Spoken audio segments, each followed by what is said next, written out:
Hey guys, I'm Randy Unger, and this is a very special episode of Under the Radar, where we talk all things film. And with me tonight, I have a wonderful panel of guest critics. We have back Miss Jen Cove. Welcome, Jen. Welcome back. Hi. And Mr. Rob Harris. Hey, Rob. Thanks for having me, Randy. Always a pleasure.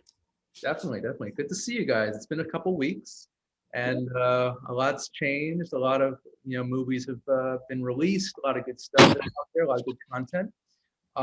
First off, I just wanted to go around and, what are we watching this week? Rob, after you. I don't know. I mean, really haven't been watching too many things new. Truth be told, I've been doing a lot of reading. I just finished the Old Boy manga that we spoke about, I think, the last time I was on the show. Right. Yeah, I mean, it took a while for it to develop, but, interesting to say the least. So I've been doing a lot of reading, science fiction stuff. So Cool. And you're basically watching a movie in your head, so that's awesome. pretty much, yeah. Miss Cove, what have you been watching recently? Actually, so this is a surprise to everyone, but I'm a huge fan of the Olympics. So actually, I've just been watching that for the whole week, like all day long. I record like even the weird things like ping pong and things no one watches, synchronized swimming and diving. Yeah, it's one of my favorite things. I grew up watching it every single time. Since as long as I can remember. So that's like a nice tradition that I like to do when it's on. I just watch it for the full 2 weeks. Yeah, I've been catching like some random moments of it. Like it was like the women's, it was some relay. I think it was breaststrokes. Yeah, like the swimming and the big ones are on during prime time, but I try to watch the things that are like on in the middle of the night, our time, that nobody wants to watch necessarily, but I like to watch it, fencing and all those kinds of things. That's cool. Yeah, I missed the opening ceremony. I'm sure that was pretty awesome. It was good. It was a little weird because they're doing the COVID thing. So not a lot of the team could be there. So they had like 25% capacity. But I mean, it was still great that they could do something. Yeah, that's good. And I think America has been winning some gymnastics titles. Gymnastics, swimming. We've gotten some in everything. Actually, some things that we've never gotten gold in before too. Fencing, I know, and taekwondo, which is cool. We got a bronze in street skating, which is amazing. That's also really cool. Good to know. Good to know. But yeah, I'm definitely a fan, though I haven't caught as much as I want to. But I'll definitely catch the highlights at some point.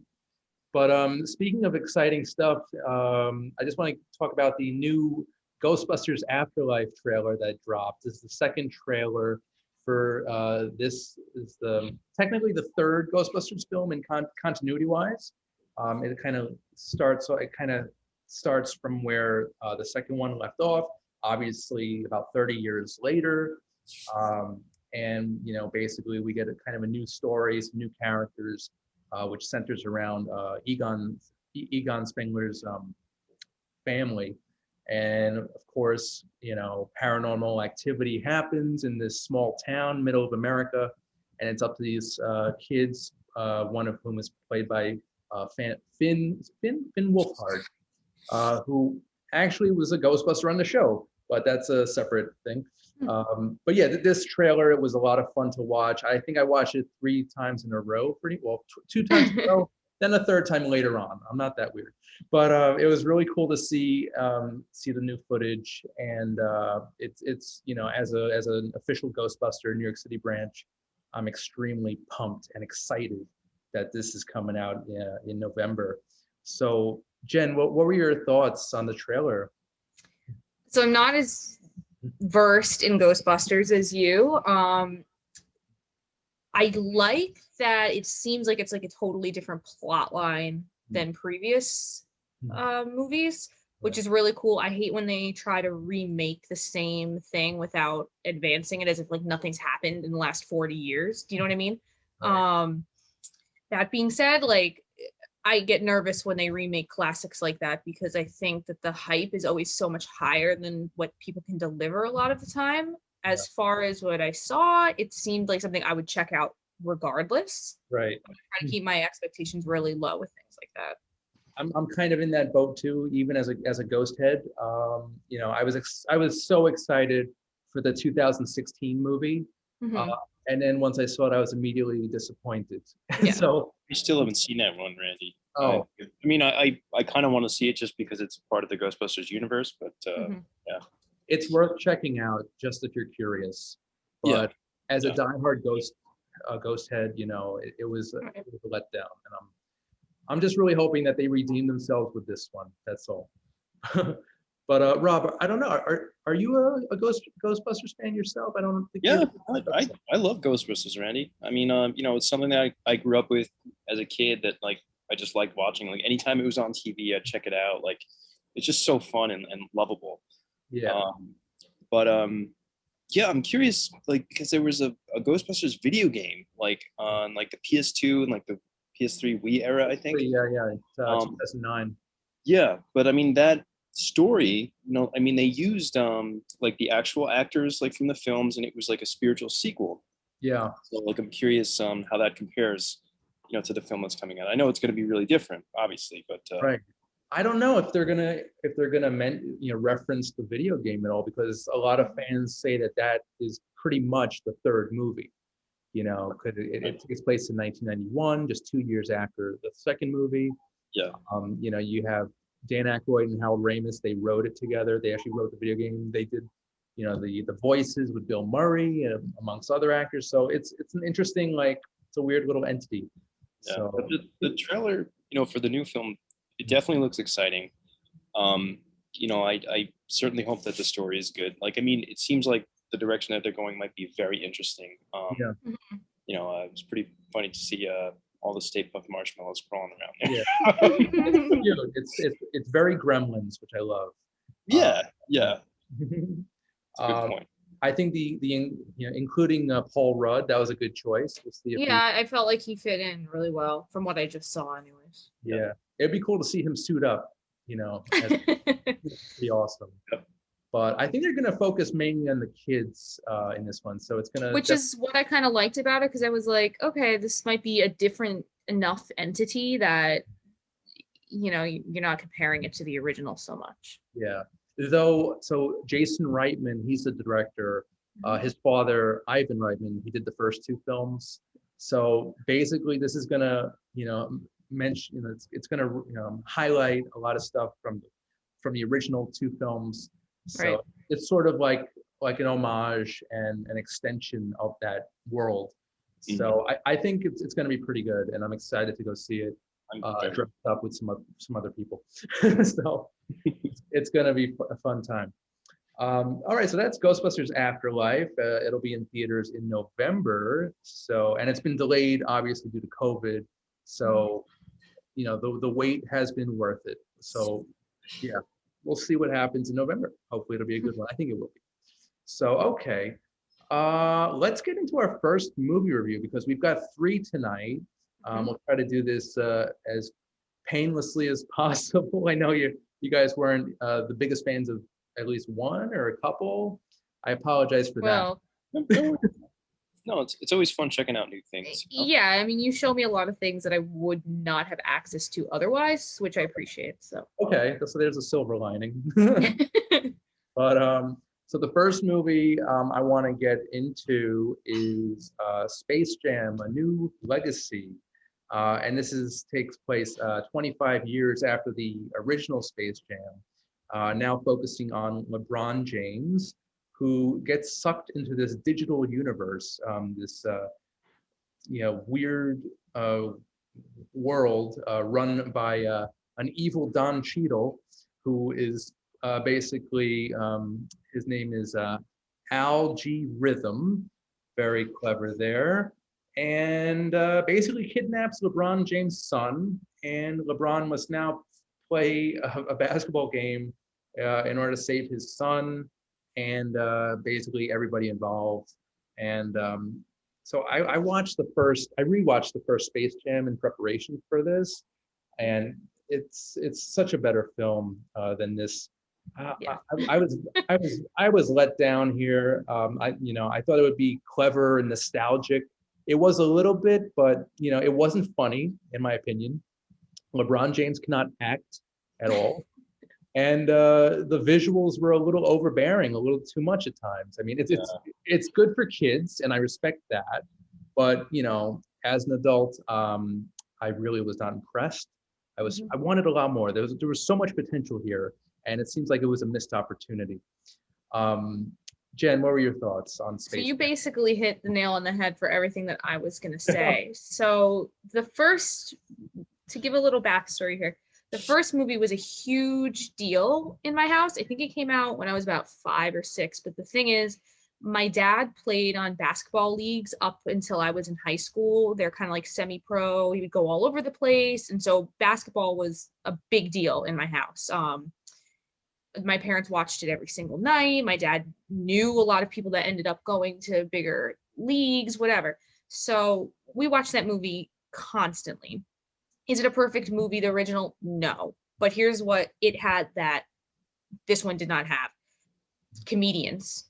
There was a lightheartedness to the first one with Wayne Knight and even the original basketball players, Murray. Patrick Ewing, Bill Murray. But I mean, even the basketball players, Charles Barkley, I mean, all of those people added a humor to it that this movie just did not have.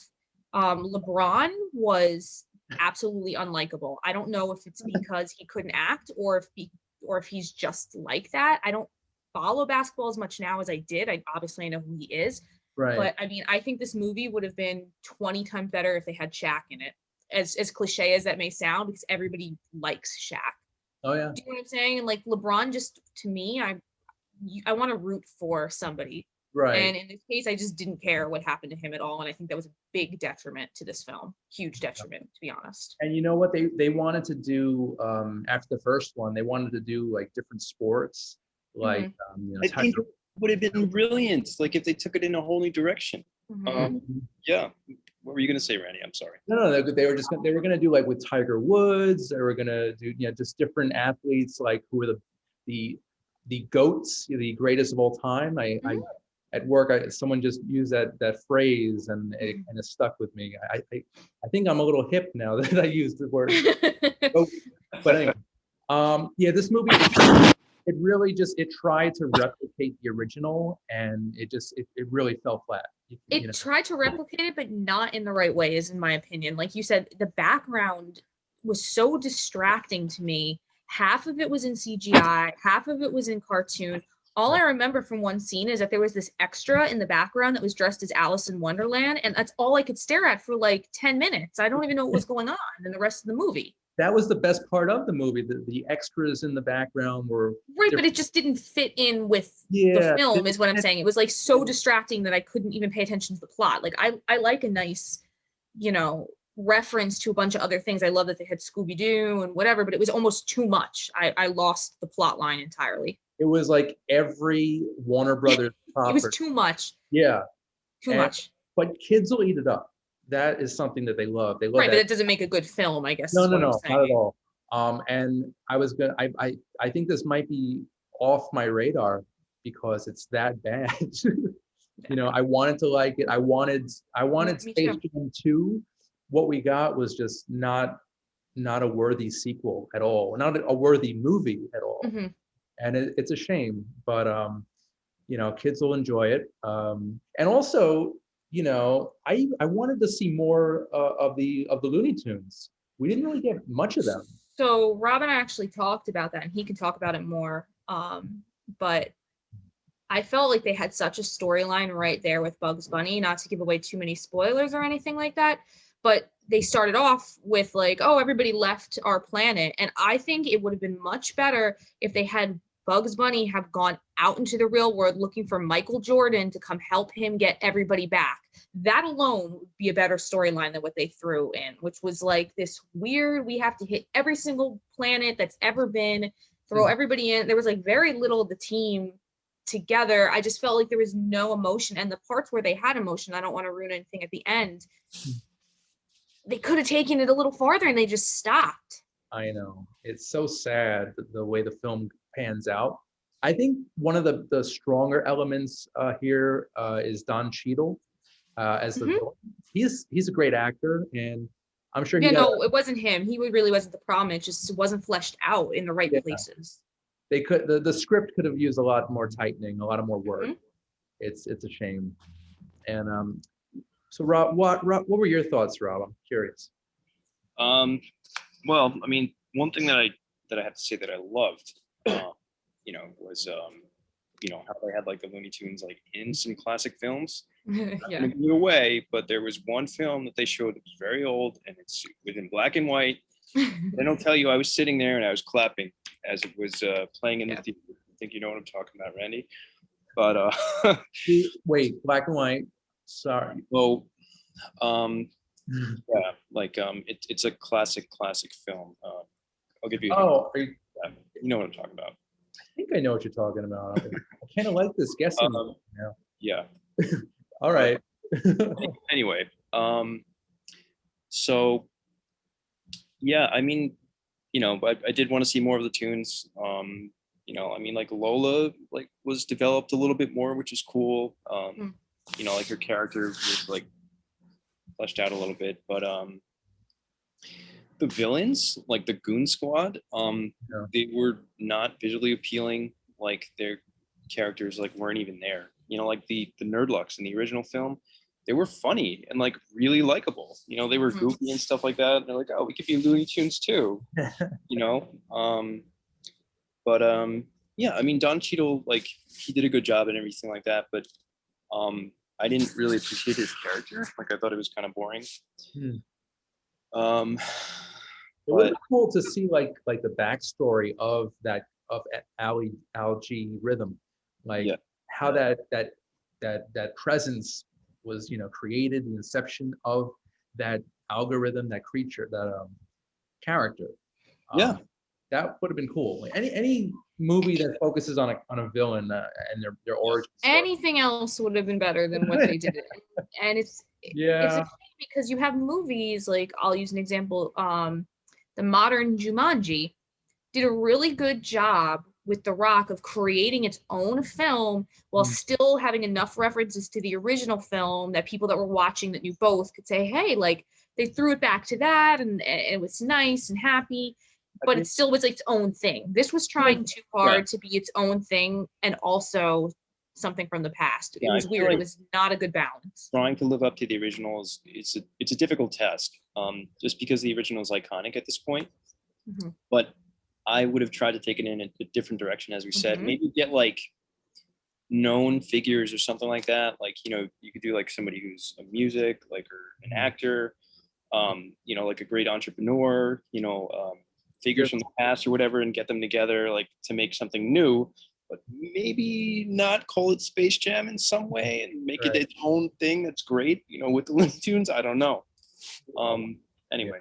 Well, you know what? They tried to do something called Spy Jam, which was basically the Looney Tunes involved in a spy adventure. And that story idea actually evolved or devolved, sadly, into Looney Tunes Back in Action. I don't know if you guys saw that one. Oh, I know what that is. I didn't know that had anything to do with. Yeah, it was it was also like Space Jam, but it was about this, it was like a spy plot with Brendan Fraser and Jenna Elfman, who basically get involved with the Looney Tunes in this weird madcap adventure. And it was a total bomb at the box office. So basically, this is the first movie since then, and that was in 2003. So 18 years later, and this is the best they can come up with. It's a shame because Yeah, they had so much time to work on this, and it just did not feel fleshed out. I remember the guy from, well, it wasn't the actual Jim Carrey, but like the mask was just like walking around the back. If I'm looking at the extras and not the people that are the principals in the film, you're not making a good enough film, honestly. So yeah, I was serious. I was focusing so hard on the spectators. I didn't even, which is a problem though, because I want to watch the movie, not just like the special effects team. And don't get me wrong, some of it was beautiful, but I don't care how much money you have to produce this. I want to see something good. And speaking of special effects, this was actually done by ILM, it's Industrial Light and Magic, and they are a powerhouse in the industry. They last worked in a Looney Tunes movie back in 1988 with Who Framed Roger Rabbit. Wow. which was, yeah. Which I had mentioned when Rob and I saw this in the theater. I was like, it kind of reminds me of Who Framed Roger Rabbit, but not in a good way. So Yeah, it's so sad. It's like you need to go back and watch Roger I know. Rabbit as a I palette. wanted to love it too. I really did want to love this. Yeah. I'm probably going to watch Roger Rabbit tonight. We'll see. Get my head straight, cleanse my palate, as they say. But yeah, guys, again, totally disappointed. Such a missed opportunity here. Could have been so much better. Rob, is this on your radar? I mean, I would tell people like, they could see it just to see it, but I would say like, don't get your hopes up, so. Yeah, gotcha. Miss Cove, would you recommend this to people? If you have kids and you want to kind of relive what you had when you were a kid, I get it, but don't go into it thinking that it's going to be just as good or better, because it's going to disappoint you greatly. Well put, guys. Well put. Okay, so Space Jam: A New Legacy is now out in theaters, also streaming on HBO Max for a limited time only. I would think this would be good in the theaters. I saw it on HBO Max, but I think this might be good on a big screen. It was cool to see it in the theater, because like, you get the kind of whole picture of like all those things in the background, which were distracting, as we said. Yeah. Still cool. That's really that, and those are the two things: the visuals and Don Cheadle. I can't really think of anything else that's. There was the one guy, I have to give him credit. I don't know what the actor's name was, but he was playing Malik, the friend that was like lost down there when the family goes into the phone. He was trying, man, like to make people laugh, and it was almost there, and it was not his fault. They needed to make him a bigger thing. He was kind of like the Wayne Knight and the Billy Crystal of this, but they didn't give him enough to work with, and that was not his fault. He did a great job. Yeah, I don't have his name here, but yeah, I do know. You know who I'm talking about. He played the character Malik. I don't know what the actor's name is, but also Sarah Silverman plays a Warner Brothers studio executive early on in the movie. So oh, really? Yeah, I didn't even notice that. She's in it. And also Zendaya was the voice of Lola. She's Lola, who I love, another great actress, but they just didn't give her enough to work with. I mean, you have all these great people, and they they didn't let them do their thing. It's a shame. It was just a paycheck for most of these actors. Pretty much. So it's sad. Well, I think it's off the radar. I mean, if and when I have kids, I will show this to them for sure. Mm-hmm. But as right now, I think it's off the radar. Yeah. And Jen, did you say on or off your radar? On if you had kids, off if you are expecting to see a really good film. Indeed. All right, cool, guys. Well, we're going to take a short commercial break while we'll be back with more film reviews right after this. Under the Radar is brought to you by Magnitude Jewelry. Add a 2 to match your attitude. Patent pending interchange genuine gemstone and crystal EMF protection jewelry. For more information, please visit magnitudejewelry.com/gemgirl or call 718-268-6634.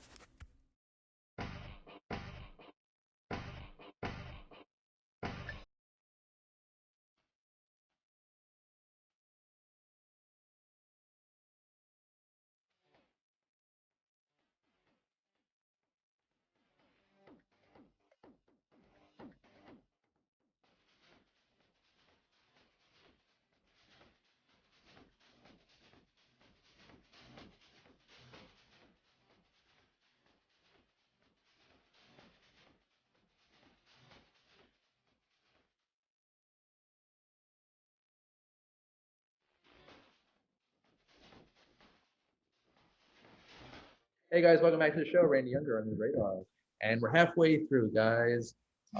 And we just got through a really disappointing live-action animated film, and we're going to switch things up by going into independent film territory with this quirky little rom-com called Fully Realized Humans, which basically follows a young couple that's expecting, and basically they're doing a bit of soul searching. They want to try new experiences, and it's basically their journey, basically up until the birth, and in an attempt to basically become better parents, learn from their parents' mistakes, and just make sure this kid doesn't end up screwed up like they are, because they are a little bit.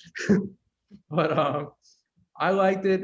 It was written by Jess Weixler and Joshua Leonard, who are the main couple, and directed by Joshua Leonard. And yeah, these guys, they're great. They've got great comic timing.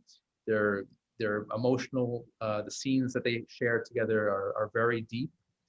This is a dramedy through and through. It leans more towards comedy, but I really liked it. I thought it was really well made, and it kind of reminded me of the movie we reviewed back at during the Tribeca Film Festival, Glob Lessons. It had that kind of dynamic, between the characters. Yeah. But yeah, Rob, what were your thoughts on Fully Realized Humans? Yeah, I mean, I think the humor was there. Like it was like really good, like quippy, like couple humor and everything like that. That was really relatable. So that was very enjoyable to see. I mean, like it was also like the way that the story progressed. It was like interesting. It wasn't really what I would have expected them to do. But I mean, there were like things that I would like tell people about, with this film and everything like that. But I didn't think that it was really like fantastic for me personally. But yeah. Okay, kind of a lukewarm response. Okay, I feel you, dog. All right, Miss Cove, thoughts? So I'm glad you mentioned Glob Lessons because it did remind me of that, but Glob Lessons was much, much better in my opinion. This started out strong. I have to say that whoever their crew was with the music supervision and just the credits, beginning and end, a lot of the cinematography, the cartoons that were going through, all great, all brilliant ideas, very obscure, kept my interest. The one thing I will say though is it felt like I was watching a TV show that was a little bit too long. They either needed to make it longer and add more like other storylines that were going on, or make it shorter and keep it straight to the point, because halfway through I was like, okay, what's going to happen next here? Because it didn't feel like it was going anywhere. It was spinning wheels a little bit. Right. There were funny moments. The characters were likable. I laughed throughout. It just, if they were going to take the part with the parents, they needed to do it a little further. I think they just missed pushing it to like a really great film like Glob Lessons was able to do.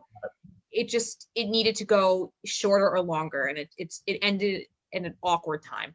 Yeah, I would have loved to have seen a lot more in regards to the family.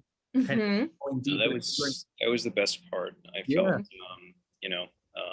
like when let's see, Joshua Leonard's like father, Tom Bauer, was speaking and everything like that.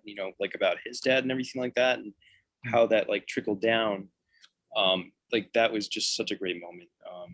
And I really appreciated that. I mean, there were some funny moments, some great acting. I thought the acting in this was superb, actually. Very natural. The chemistry was real. I guess they're friends if they wrote it together, or maybe they're a couple in real life. I don't know, but I think they've worked together on some other projects. Yeah, the chemistry was there. I thought the acting was great. The casting was great. It needed to be shorter or longer, in my opinion, because I was starting to lose interest because it felt a little forced at the end. It was an hour and 16 minutes, which is a weird runtime for a feature. Yeah, exactly. This could have been amazing as a short, That's what I'm saying. Could have been amazing as a short, or if they had fleshed out the family situation, then it could have been longer by another 20 minutes, 30 minutes, and it would have been like a couple plot lines, which for me makes a really good feature. And Jen, as an actress yourself, I'm sure you appreciated what felt like a lot of improvisation That's So, what I'm saying. The chemistry and the acting was great. It fell a little short on the engagement part of it. hmm, Like I paused it halfway through to go get something to eat. Like I wasn't like waiting for the next thing, which I think is what makes a really good film sometimes. okay, cool. But yeah, I definitely I'm gonna check out more of Jess Weitzler and Joshua Leonard, Mhm. because this film is evidence that they are very, very gifted, very talented writers. And Up to the credits where they had everybody's baby picture, thought that yeah, was such a good idea. Like things like that were great ideas. They just need to connect them a little bit more. I know they could have workshopped this a little bit. Hmm. Could have been great, but you know what? I'm confident that they'll do better work. I hope they will anyway. But Yeah, this it is wasn't bad at all. this is definitely on my radar. Rob, how about you? Yeah, I'd say it's on. Like I'd recommend it to expecting parents and everything like that to just kind of to lighten the mood a little bit. Yeah, But yeah, I mean, it was definitely like funny and entertaining for sure. Mhm. So yeah. I don't really. I can't think of. I could think of one other comedy that deals with childbirth and the uh, events leading up to it. 9 months with Hugh I Grant. was gonna say, Father of the Bride. Okay, that one. That Father yeah, of the Bride 2, yeah, What to Expect When You're Expecting with Jennifer yeah, Lopez yeah. is There's a funny couple out too. there, but this one it just it felt very honest and This Yeah. was very quippy. It was very witty. It was a quick watch. I really didn't feel like I spent an hour and 15 minutes, which is Yeah. nice. I like when I feel like, wow, I can't believe that went so fast. I think that's good. I just think it could have engaged me a little bit more. It did really like embody like the time period in which we live in, like our generation. Hmm. Which was a good quality about it as well. Yeah. And there are scenes. There's a scene. There's a very lengthy scene. I think it takes up a good portion of the film in regards to dildo. So, yeah, guys, watching it, just be warned. There's a dildo scene. And I would not watch this with somebody you didn't feel totally comfortable with. This is not like a first date film. This is yeah. like, Rob and I Nothing only. together for years. So you're right, exactly. This is definitely not a. I think Space Jam: A New Legacy is a better first date movie than this. Oh, definitely. Yes. Absolutely. But very, very apples and oranges. Yeah, I say see it. It's really it's a pretty solid indie rom-com, and Mhm. if you're expecting, it doesn't hurt to watch because there are some moments that kind of ring true. I'm sure they do anyway to those Mhm. experienced in this. But Yeah. it's a fun watch. Yeah. All right, so the next movie, kind of a slightly similar tone, I want to say. It's also a smaller film, but kind of mid-range budget, I'd say. This one's called Hereafter, and it focuses on the afterlife. A struggling actor played by Andy Carl, who I think was pretty good in this. He passes away and gets sent to purgatory, which is basically an it's weird. It's like an alternate version of New York City, or it is New York City. And basically, Christina Ricci plays this higher up in purgatory, who basically tells him that he has to find his soulmate, otherwise he won't move on until the next phase of existence. Um, Kind of reminds me of the Albert Brooks Meryl Streep movie Defending Your Life from 1991. I don't know if you guys saw that one. No. I know.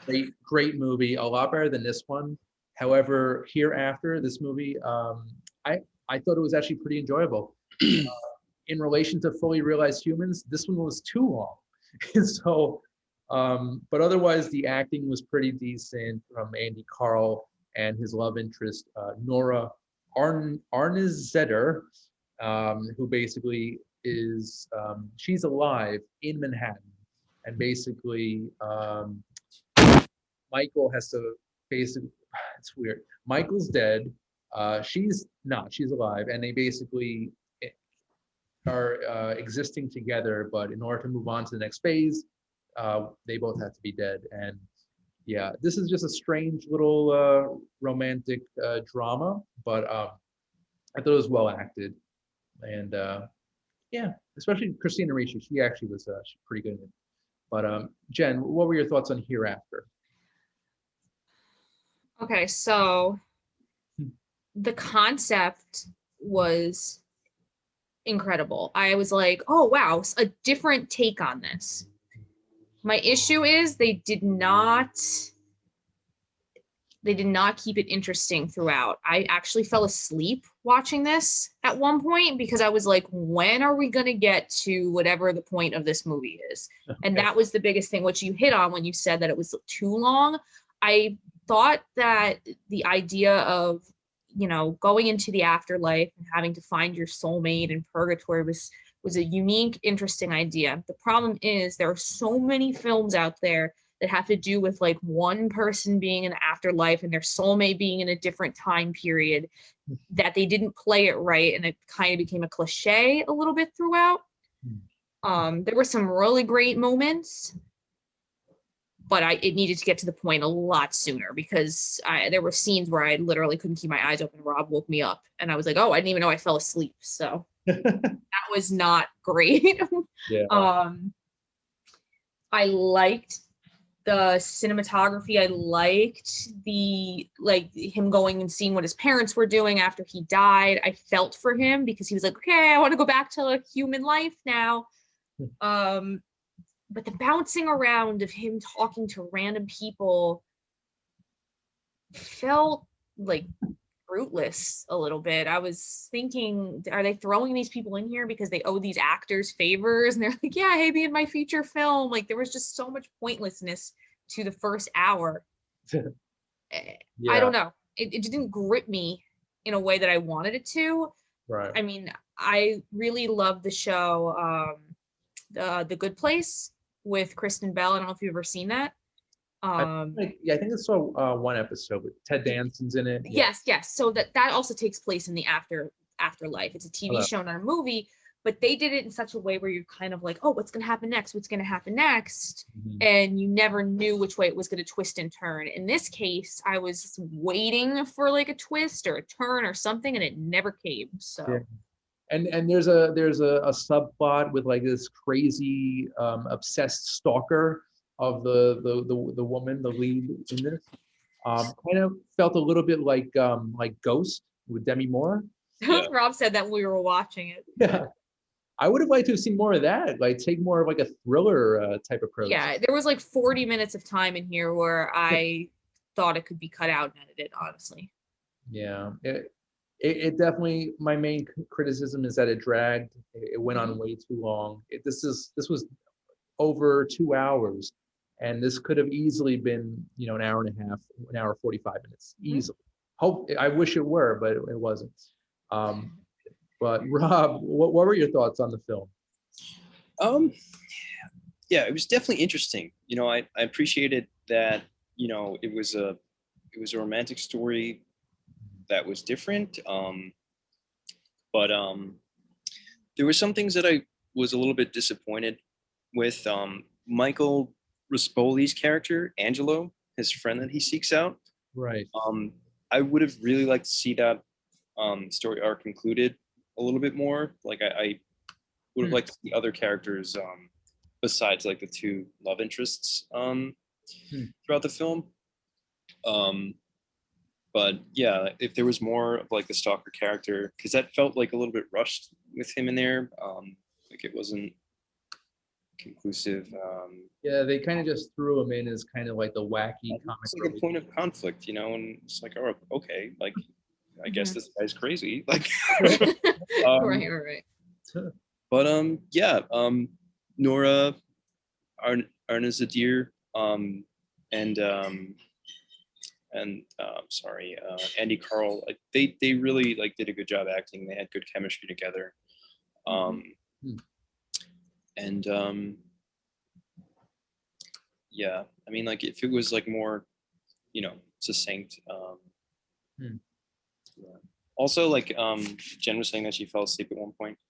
At that point, like when the two characters met, the two love interests, the pacing of the film changed up in a weird way that was uncomfortable. the whole first hour was like exposition, and I really wanted to see like some deep soul searching. Yeah. You know, Mhm. like I thought it was almost going to be like a Groundhog Day type of thing, where he's going to be like, okay, what do I have to do here? Like I'm gonna be a better person, and like whatever. But you know, it just Mhm. yeah, it just didn't quite get out of the park for me. I will say that it did have me thinking, which was a really good thing in the sense that I was like, well, if I were in his position, like which one of my friends that I've had that have passed away would I look for? You know what I mean? Like it did have me thinking in that way, which is I think a great writing plot because it had me, thinking about it after the movie was over, walking around, but it just, I don't know, it's too much exposition. Yeah. Like we got it, he was an actor that didn't have a girl, kind of objectified people. Audience isn't stupid. Like you always have to assume your audience is not that dumb because what's going to happen is you're going to explain too much and it Yeah. takes away from what you're trying to say. Yeah. They could have gotten really, metaphysical and like very Mhm. specific with like the afterlife and Yeah. all those theories, in regards to what happens after, life after death. But they Also, if you didn't. have someone like Christina Ricci, who's been in so many amazing films, Hmm. it kind of seems a shame to give her something so bland to work Yeah. with. Yeah. That was obviously the biggest paycheck. It went to her. Right, Um, but then give her something to do, yeah. Yeah. She was kind of like this cold-hearted, you know, worker, corporate, afterlife worker, or whatever. Yeah. It could have been, it could have been any other actress. I mean, she was okay, but Right, but it wasn't her fault, I guess is what I'm saying. Like there uh, was no meat to that role. If you're gonna hire somebody that's like an almost A-lister at this point, then you need to make sure that she can use her talent.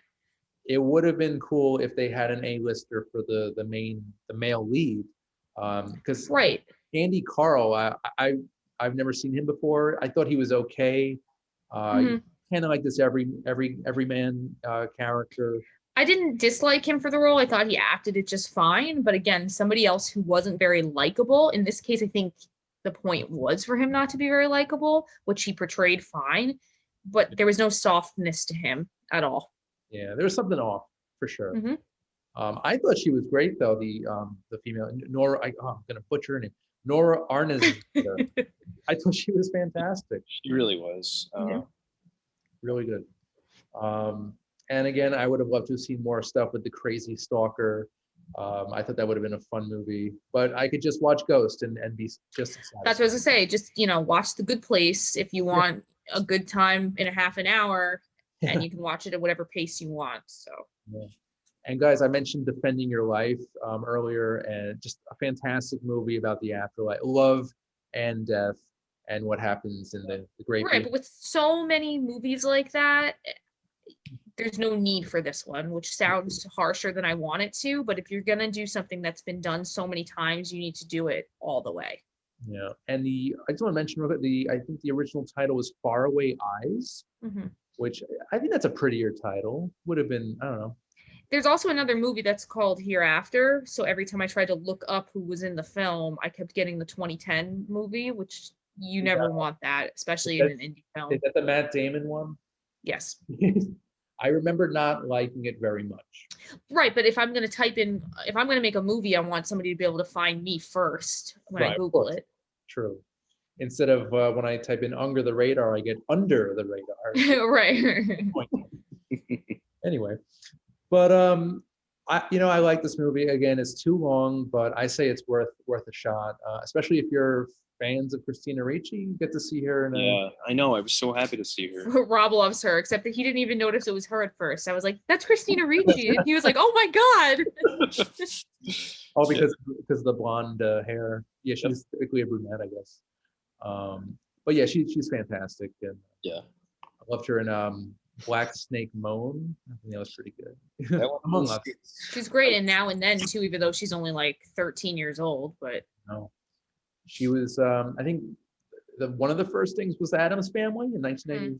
I think she did Now and Then after that because she's a little older, but still very young, like 14, 15 at the most in that film. Yeah, just a great actress. But again, to mirror your point, Jen, this role did not do her justice. Right. So I say see it. It could have been shorter, but see it.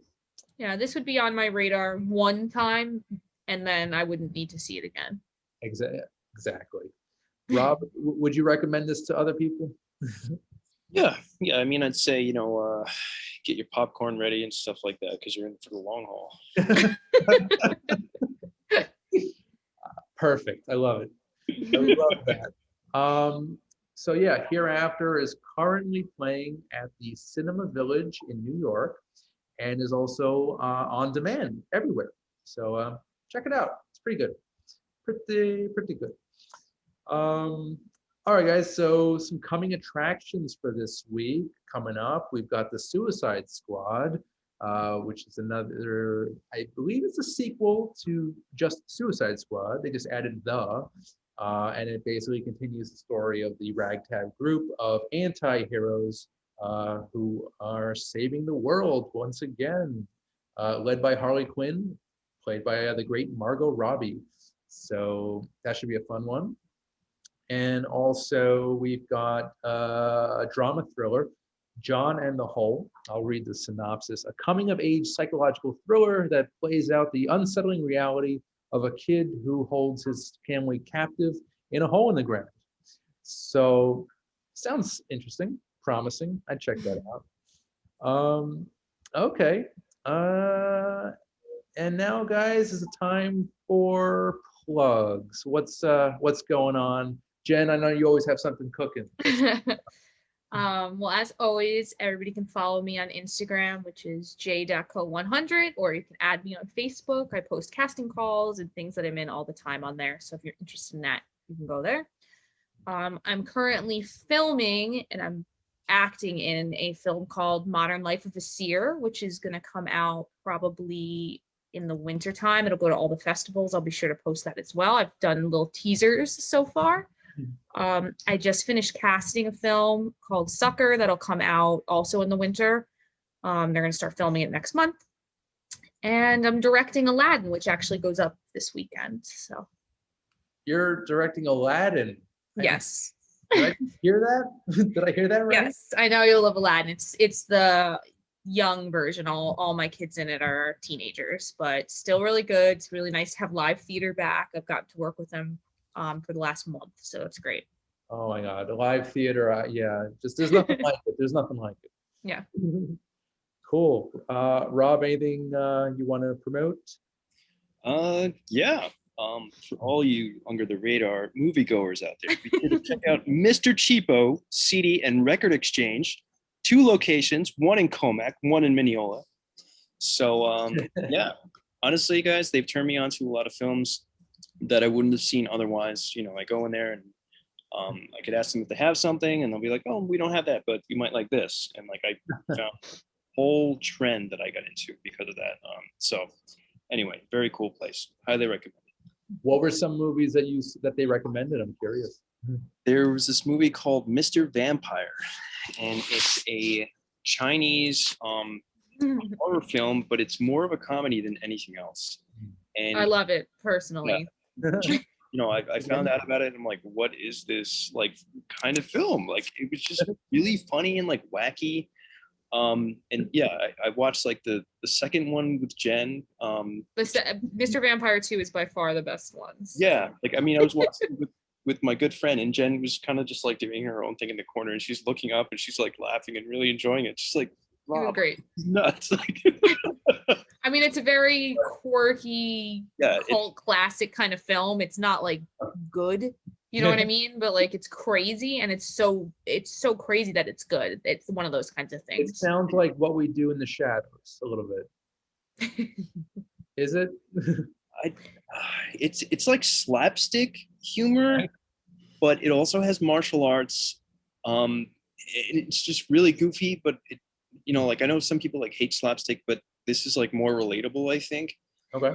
You know how people feel about The Room, or that's what it's called, The Room, right? And or Basket Case, like all those movies from the 80s that are just only people that are in their basement like know about it. It's like one of those kinds of films, but it's just really funny and it's fun and it's lighthearted. Oh man, I really want to see these two movies. Sound really great. Yeah, there's like a whole like There's a whole series, I think. Oh, that's Yeah. awesome. yeah. And is it in it's in Chinese? Yeah. All Like right. my friend and I watched this one that was like something like East meets West vampire. And there was like a Vlad the Impaler type of character, but there was also like Chinese vampires at the same time. Like, yeah, it was nuts. Oh my God. Rob, when I see your eyes get big like that, I know it's a good movie. Highly recommend that one. Okay, that's awesome. I love it. I love it. Well, we have a few minutes left, actually. I just want to go around. Jen, are there any movies coming up that you're looking forward to seeing? Oh yes, it's going to be a great year for musical theater to movies. So Dear Evan Hansen's coming out, which I will see in the movies, and West Side Story is coming out, and I actually know some dancers in West Side Incredible. Story, so You that's mentioned that really the last cool. time. Yeah, Very excited about that's that. The cool. Aretha Franklin movie's coming out, which I can't wait to see. Yes. Definitely. There was a couple other ones we saw advertised, and I thought, oh, this is going to be my year, man. I love musicals that are made to movies if they're done properly. And we were in for a treat with In the Heights for sure. That was great too, but I see all these things on Broadway first. Okay. So it's nice. I like to see them on Broadway and then see them as a movie and, compare and contrast. And I know we touched on West Side Story, the remake. Have you seen that live at all? West Side Story? Yeah. Oh yeah, I've worked on productions of West Side Story, so I've seen them for years and years. I've obviously seen the original movie. I think from what I can tell, Spielberg's version of this is going to be absolutely incredible. I know Rita Moreno is very heavily involved in it. I also know, because I know people that are in it as extras and as dancers and small parts, that they actually used the real locations, which is incredible. I hate when things are done on sound stages when they could be done in the place that it's supposed to be in, especially with the kind of money Spielberg has. So that's going to be really great. I mean, the trailer alone just almost brings a tear to my eye. So I'm very excited about it. I mean, Spielberg is, he's my favorite filmmaker ever. I think many people would agree with that. Yeah, but I'm just a little nervous that this movie's not going to be so great.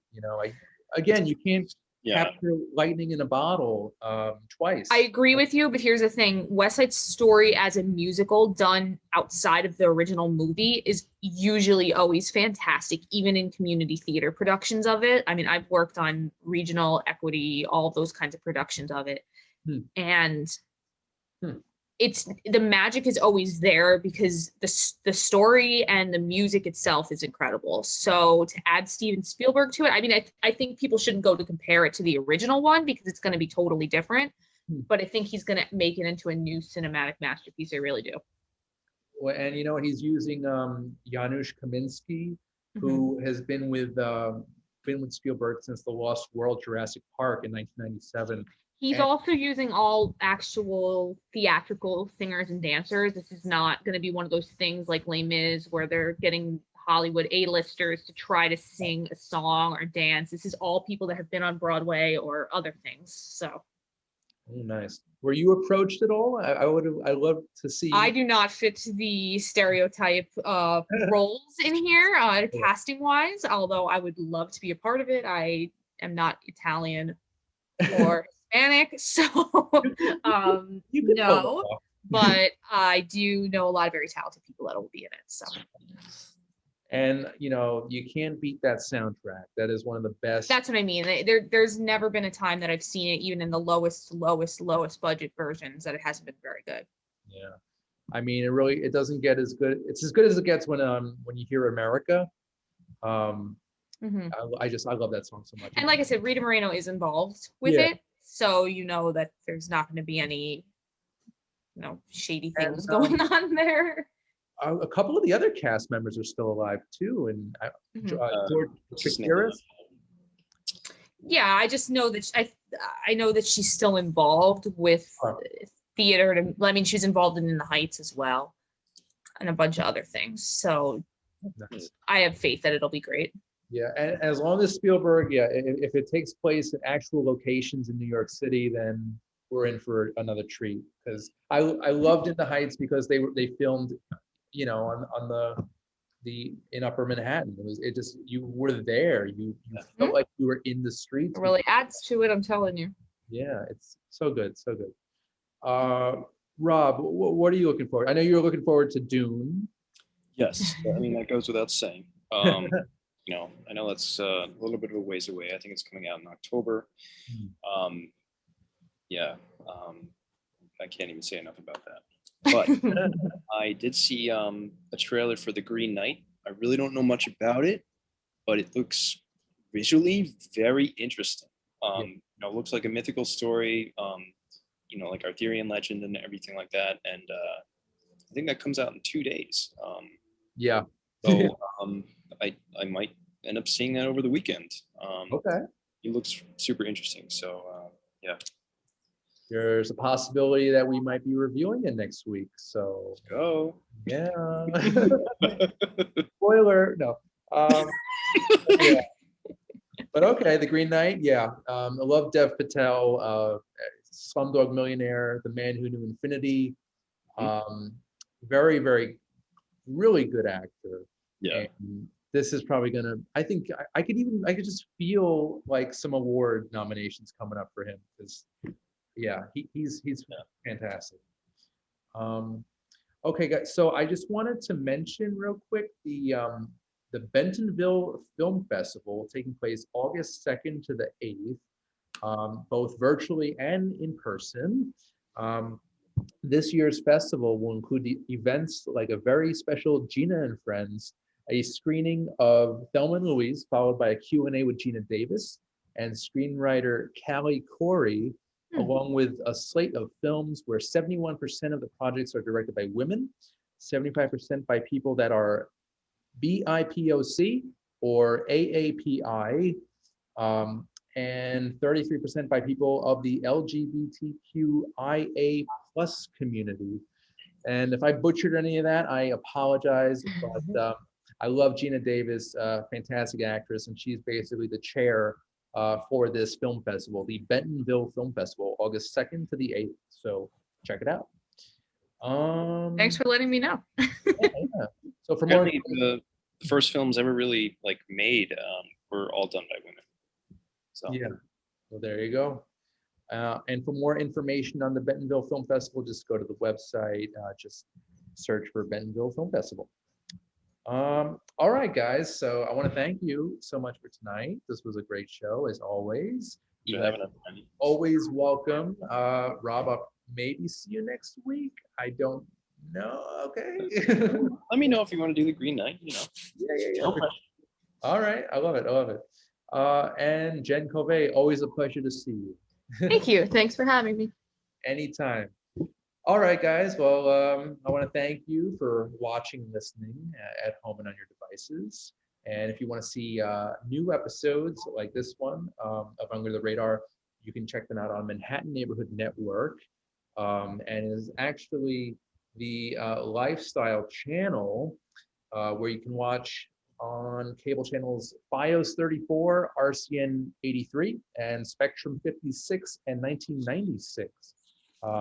But it might just be easier to watch online. However you want to watch the show, it's up to you. As long as you're watching, I'm a happy camper. So yeah, guys, thanks so much for watching, and I'll see you next time. Take care.